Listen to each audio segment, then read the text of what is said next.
sıcak gelişmeleri yaşandı. Alandan katılıyorsun yanımıza. Senden dinleyelim. Şimdi tabii 29 Ocak entegrasyon anlaşması imzalanmıştı. Akabinde bir çatışmasızlık ortamı oluştu.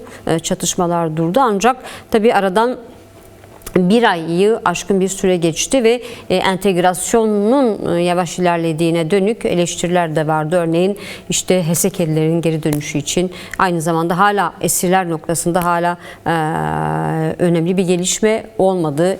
Daha önce bir grup serbest bırakıldı ve bugün de ikinci grubun bırakılması bekleniyor. Seni dinleyelim. Sen sağdan bizlere neler aktaracaksın? Entegrasyon hangi aşamada? Evet, zaten an be an takip ediliyor bölge. Bu entegrasyon çerçevesinde yaşananlar takip ediliyor, takip edilmeye çalışılıyor. Bazı şeylere elbette an be an ulaşmak zor, bunu söyleyebiliriz. Çünkü bazı görüşmeler basına yansıyor, evet, bazıları yansımıyor. Ama ulaşabildiğimiz kadarıyla, edebildiğimiz kadarıyla zaten bunu paylaşıyoruz. Hem ajanslarda olsun, hem TV'lerde olsun, farklı mecralarda olsun paylaşıyoruz. Evet, bir aşamaya geldi. Bazı anlaşmanın bazı adımları uygulandı. Uygulanmaya devam ediyor. Siz de belirttiniz. Ağır işleyen bir anlaşma süreci var. Ama bir şekilde işlediğini söyleyebiliriz. Bu işlenen konular, başlıklar gerçekten Kürt halkının istediği çerçevede mi? Yani o temelde mi? Elbette değil. Bunu söyleyebilirim. Yani çünkü karşımızda tekçilikte ısrar eden, hala bölgenin zenginliklerini esas almayan, görmeyen bir zihniyet var. Tabii bu zihniyetle yapılmış bir anlaşma da var. Bu konularda, bu başlıklarda yürüyen bir süreç var. Her ne kadar istendiği temelde olmasa da diyebiliriz ki bir şekilde yürüyor bu anlaşmalar. Birinci adımı zaten ateşkesti. Çatışmaların durmasıydı. Bu uygulandı. Bununla paralel askeri anlamda entegrasyonlar sağlandı. Gidiş gelişler oldu, görüşmeler oldu. KSD ile geçici hükümet arasında. Bunlar kısmen uygulandı. Hala askeri tartışmalar elbette devam ediyor. Bunu söyleyebiliriz. Yani tamamıyla bir şey söz konusu değil. Tartışma süreçleri, bunlar görüşme süreçleri, bölgeler gözden geçiriliyor, durumlar gözden geçiriliyor. Onun dışında kurumsal, yani sivil bölgelerdeki kurumsal çalışmaların entegrasyonu şu an bölgede gündemde. Eğitim mesela bununla önemli başlıklardan biriydi. Kürtçe dil eğitimi, aynı zamanda diğer bölgelerde olan, yani Kürt olmayan ama başka oluşumlardan halkların da bulunduğu bölgeler de var tabii Cizre bölgesinde. Yani bir bütünen aslında eğitim konusu, ana dilde eğitim önemli başlıklardan biri. Şimdiye kadar bu temelde bir şey olmamış, yani gözle görülür bir adım olmamış ama bu tartışmalar devam ediyor. Bu bilgi elimize geliyor. O anlaşmalardan biri de aynı zamanda geri dönüşlerdi. Yani tüm Suriye'de aslında şimdi ciddi anlamda bir göç krizi var. Yani şu an Cizre bölgesinde Suriye'nin birçok bölgesinde göç etmiş insanlar bulunuyor. Bu da aynı zamanda bölgede çok ağır bir atmosfer yaratıyor. Hem ekonomik anlamda, hem dizayn anlamda, hem örgütleme anlamında, hem sahip çıkma anlamında çok çok ağır bir atmosfer yaratıyor. Son saldırılarla birlikte bu çoğaldı. Bunu söyleyebiliriz. Elbette Afrin bunlardan biriydi. Yani 8 yıldır Afrin büyük bir işgal altındaydı. Yani 8 yılı eğer değerlendirecek olursak çok büyük bir insan hakları ihlaliyle karşı karşıya olduğu bölge. Yani kaçırmalardan tutalım, katliamdan tutalım, coğrafi değişimden tutalım, ağaçları katletmeden tutalım, kadınlara tecavüz, taciz, kaçırma, fidye, yani her türlü gerçekten uygulama Afrin'de 8 yıldır aralıksız sistemli bir şekilde uygulandı ve bunların birçoğu belgelendi elbette. Hem Birleşmiş Milletler'in bundan zaten haberi var, uluslararası alanların, sivil örgütlerin elbette haberi var. Bunları da çok saklayarak zaten yapmadılar. Birçok kez zaten herkes tanık oldu bunlara. 8 yıldır bölge bu durumdaydı. Afrin bu durumdaydı. Afrin'den çıkarken sayı olarak, yani Afrin'den çıkan halkın sayısı, yani %70'i diyebiliriz ki Afrin'den çıkmıştı. Çoğu da Kürttü. Zaten Afrin yapı olarak %90'ı Kürt. Kürt bir şehir. Çoğunluğu Kürt bir şehir. Yani 500'e yakın diyebiliriz ki halk çıkmıştı Afrin'den 8 yıl önce. Şehba ve Halep'te yerleştiler. 7 yıl boyunca Şehba'da her türlü ambargoyu gördüler. Her türlü ekonomik zorluğu gördüler. Saldırılar oldu, köylere saldırılar, hava saldırıları oldu.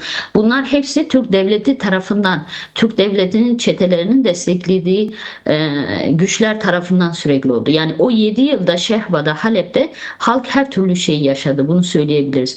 Yani tıpkı Afrin'de yaşıyor gibi bu saldırıları yaşadılar. Biliyorsunuz geçen yıl zaten rejimin devrilmesi ve HTŞ'nin gelişiyle birlikte birçok olay gelişti. Şehba halkı, Afrin halkı Şehba'dan çıkmak zorunda kaldı. Yani bu özerk yönetimin kararıyla alınmış bir karardı ve oradan çıktılar. Daha güvenli bir bölgeye geldiler. Çoğunluğu Cizre bölgesine yerleşse de Tabka'ya yerleştiler. Bir kamp oluşturuldu onlar için.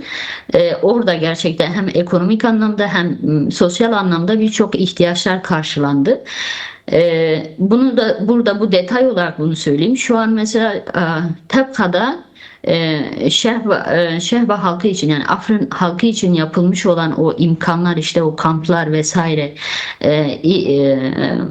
mekanlar, HTŞ şu an Tabka'da bulunan güçler sanki onların bir halka hizmetiymiş gibi sunma durumları da var. Şu an öyle bir pazarlama söz konusu. Ama oysa ki özerk yönetim o dönem bir yıl önce Afrin halkı için kurdukları bir kamptı. Gerçekten çok önemsediler de halk zorlanmasın diye o kampı gerçekten çok detaylı ve güzel bir şekilde yaptılar. Şu an ele geçirmişler ve sanki bölgeye bir hizmetmiş gibi sunuyorlar. Böyle bir gerçek de var. Zaten çıkan bu savaştan dolayı kamptan Afrin halkı Cizre bölgesine gelmek zorunda kaldı. Burada okullara yerleştirildiler. Birçok binalara, evlere yerleştirildiler. Böyle geçen bir süreçti. Şimdi bu 8 yılda gerçekten söylenecek çok şey var Afrin için. Afrin halkı için yaşadıklarına dair söylenecek çok şey var. 8 yıldır aralıksız sistemli bir katliamla sürekli yüz yüze kaldılar. Ama şöyle bir şey de var. Hiçbir zaman o örgütlü duruşundan da vazgeçmediler. Özerk yönetimi her zaman esas aldılar. Kendi güçlerini, kendi öz savunma güçlerini esas aldılar. Evet, bu süreç halkı gerçekten dağıttı. Yani o kültürel yapıyı, o toplumsal yapıyı da dağıttı diyebilirim. Yani 500 binden bahsediyoruz. 500 bin kişiden bahsediyoruz. Bunların birçoğu elbette birçok bölgeye dağıldı. Ama büyük kısmı sürekli özerk yönetim bölgesinde kalmayı tercih ettiler. Şehba'da kalmayı tercih ettiler. Halep'te kalmayı tercih ettiler. Sonra Cizre bölgesine, Tabka'ya gelmeyi tercih ettiler. Yani bu 8 yıl sürekli böyle geçti. Sürekli halktan aldığımız görüş de şuydu: geri dönüşü kesinlikle istiyorlardı ama şöyle bir detayı da sürekli söylerlerdi: bir geri dönüş olursa da onurluca olsun. Bunu sürekli dile getirdiler. Bu son dönemlerde basit bunu bir geri... ifade ediyordu zaten. Onurlu bir dönüş için gidiyoruz. Bu yüzden mutluyuz diyorlardı. Mehtap, şimdi sanırım Halep'ten de dönüşler oldu Şeyh Mahsud ve Eşrefiye'nin yıkılmasıyla birlikte. Çünkü orada yaşayanların büyük bölümünü de Afrinliler oluşturuyordu. Son dönemde Afrin'e dönenlerin sayısına dönük bir bilgi var mı? Onu sormak istiyorum. Geri dönüşler de devam edecek sanırım. Önümüzdeki günlerde yeni gruplar da hareket edecek. Ama şimdiye kadar sadece Cizre kantonundan gidişler oldu. Benzer bir durum Kobane kantonundan da olacak mı? Tekrar Afrin'e dönecek mi? Şu an Kobane'de de çok sayıda Afrinli var. Sanırım sayıları 70 bini geçiyor. Evet, ve Serikani'de var. Serikani'de işgal altında. Sanırım Türk Devleti'nin çeteleri bazı noktalarda çekildi. Noktalardan öyle bir haberler de düşüyor. Ancak hala Türk Devleti'nin askerlerinin olduğunu da biliyoruz. Kendi kışlalarına çekildiklerini, hala ancak Türk Devleti'nin askerlerinin Serikani'de bulunduğunu, yine Afrin'de de belirli noktalarda olduklarını da biliyoruz. Tüm bunlar şunu da şu soruları da akıllara getiriyor. Bu halkın güvenliği nasıl sağlanacak? Bu noktada elinde bilgi var mı? Evet, yani bu bir süreç. Bunu böyle söyleyebiliriz. Biz de bunları elbette soruyoruz. Sorduk yetkililere. Bir kısmi bir şey var, bir anlaşma var. Zaten bu bir sözleşmenin, yani 29 Ocak'ta yapılmış olan bir sözleşmenin adımı. Yani burada şu an geçici Şam hükümeti sorumlu kılınmış ve bunlar hepsi önceden tartışılmış başlıklar. Bu tek taraflı karar alınıp geri dönülmüş bir şeydi, yani oraya gidilmiş bir durum değil. Çünkü bölge sakinleşmeli, bölge işgalden arındırılmalı ki halk gerçekten sağlıklı bir şekilde bölgeye geçebilsin. Kısmen, yani çoğunluğu diyebiliriz ki evet, şu an çetelerden temizlenmiş. Yani bu konudaki bir anlaşma var. Bazı merkezlerde kışla tarzında, yani merkez tarzında kalındığı bilgisi var. Tamamıyla diyemeyiz, hani tamamıyla bölge çetelerden temizlendi ya da tamamıyla güvenli bir hale geldi, onu diyemeyiz. Ama yapılan bir anlaşma var ve bu anlaşma temelinde yürürlüğe giren konular var, başlıklar var. Devamında, yani bu gidişlerin devamında elbette bazı şeyler de oturacak diye düşünüyoruz. Mesela bunun savunma boyutu var. Bunlar da tartışılıyor entegrasyon çerçevesinde. Çünkü o anlaşmanın başlıklarından biri de Kürtler nerede olursa, çoğunlukta nerede olursa kendi savunmalarını oluşturma söz sahibine sahipler. Yani oluşturmaya sahipler. Şimdi gidişler başladı. Bununla paralel kesinlikle böyle bir tartışma da olacaktır. Bunu düşünüyoruz. Böyle bir tartışma da olacaktır. Hem asayiş gücü olsun, işte Tugay şeklinde yapılanma olsun. Bu da tartışmaya girecektir. Zaten bugün Mahmut Halil'le giden, kafileyle giden arkadaşlar arasındaydı. Bu bunu gösteriyor. Yani bir örgütlü gidiş var. Öyle hemen orada da bir temizlenme durumu var. Yani bir arınma durumu var. Bölge sakinleşmiş. Bunu anladık ki gidiş gelişler olabiliyor. Görüşmeler olabiliyor. Bu gidişten önce biliyorsunuz bir heyet de gitmişti. Geçici hükümetten de ve özel yönetimden de, KSD'den de bir heyet birlikte gidip bölgeyi kontrol etmişlerdi. Bu temelde geri dönüşten sonra bu planlama çıkarıldı. Biraz öyle, yani Serikaniye için de evet tartışma konusu geri dönüşlerden biri de orası. Çünkü bölgede şey var. Yani Afrin için şunu söyleyebiliriz. Yani orada Afrin döneminde, yani halk oradayken İdlib'den, Azaz'dan, Bat'tan giden halk da vardı orada. Afrin'den çıkış olduğu dönem o halk orada kaldı. Şimdi bunlar evlere yerleştiler. Yani o dönem zaten yerleştirilmişti. Aynı zamanda bu süreçte biliyorsunuz zaten 8 yıldır işgal altında bir şehirden bahsediyoruz. Çetelerin ailelerinden bahsediyoruz. Bir dönem eğer hatırlarsanız Filistinlileri de koyma gibi bir proje vardı. Evet. Şimdi bölge biraz bu durumda. Yani çok fazla yıkılmış, yok edilmiş köyler var. Ellerinden alınmış, köylerin elinden alınmış araziler, tapular var, bahçeler var. Şimdi bunların hepsinin iyileştirilmesi lazım. Adım adım iyileştirilmesi lazım.